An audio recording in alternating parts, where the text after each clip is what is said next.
வணக்கம்.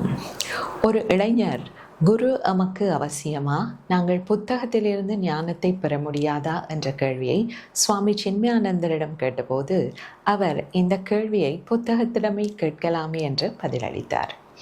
ஆம், எந்த ஒரு கற்கை நெறியை நாங்கள் படிப்பதற்கும் குருமார்கள் தேவைப்படுகின்றார்கள். அதுபோலவே ஆன்மீக பயணம் என்பது மிக சூக்ஷ்மமானது.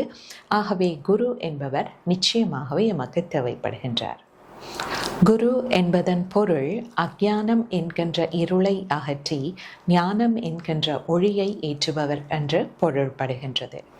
குரு என்கின்ற விடயத்தில் சரி தவறு என்று நாங்கள் வாதம் செய்வதை விடுத்து நாம் எமது தகுதியை வளர்த்து கொள்ளும்போது எமது தகுதிக்கு ஏற்ற குரு எம்மை வந்தடைகின்றார்.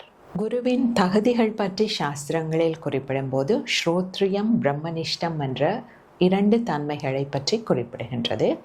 ஒன்று, சாஸ்திரங்களை முறையாக கற்றிருக்க வேண்டும். அடுத்ததாக பிரம்மனிஷ்டம் என்பது அந்த ஆன்ம அனுபவத்தை அவர் பெற்றிருக்க வேண்டும். அதுபோலவே பிரணிபாதேன பரிப்பிரஷ்னேன சேவையா, அதாவது குருவை பணிந்தும் பணிவிடை செய்தும் கேள்விகளை கேட்டும் அவரிடமிருந்து ஞானத்தை பெற வேண்டும் என்று சாஸ்திரங்கள் குறிப்பிடுகின்றது. நன்றி.